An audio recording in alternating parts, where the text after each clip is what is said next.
نیز حضور پاک صلی اللہ علیہ وآلہ وسلم نے یہ بھی فرمایا کہ یہ جو میری شفاعت کی امید رکھتے ہیں لیکن انہیں میری شفاعت نصیب نہیں ہوگی، بیٹا تم عنقریب اپنے والدین اور بھائی کے پاس پہنچو گے، وہ تمہارے دیدار کے مشتاق ہیں، اور خدا نے بہشت میں جو مقام تمہارے لیے معین کیا ہے وہ شہادت کے بغیر نہیں مل سکے گا۔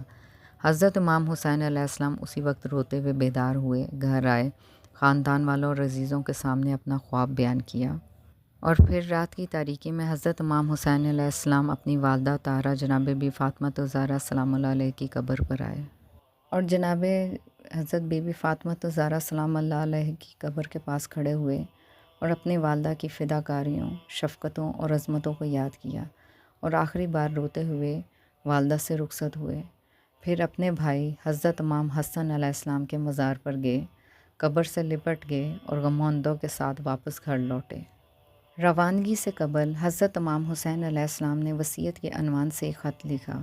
اس میں لکھا، یہ وہ چیز ہے جس کی حضرت امام حسین علیہ السلام نے اپنے بھائی محمد بن حنفیہ کو وصیت کی ہے۔ بے شک حسین علیہ السلام گواہی دیتا ہے کہ خدا ایک ہے اور اس کا کوئی شریک نہیں ہے، اور محمد صلی اللہ علیہ وآلہ وسلم اس کے بندے اور رسول صلی اللہ علیہ وآلہ وسلم ہیں۔ خدا کی طرف سے حق لائے ہیں، جنت و جہنم حق ہیں، قیامت ضرور آئے گی اور خدائے متعال مردوں کو زندہ کرے گا۔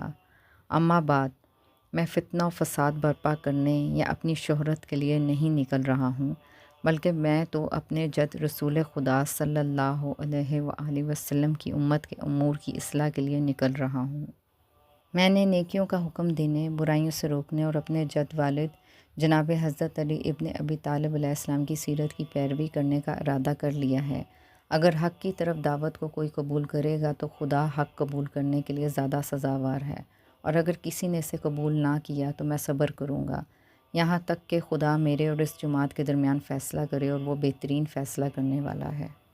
بھائی، یہ تمہارے لیے میری وصیت ہے۔ توفیق صرف خدا کی مدد سے حاصل ہوتی ہے، میں اس پر توکل کرتا ہوں، اسی کی طرف انابت کرتا ہوں۔ اس کے بعد خط ختم کر کے مہر لگائی اور اپنے بھائی محمد بن حنفیہ کو دے دیا۔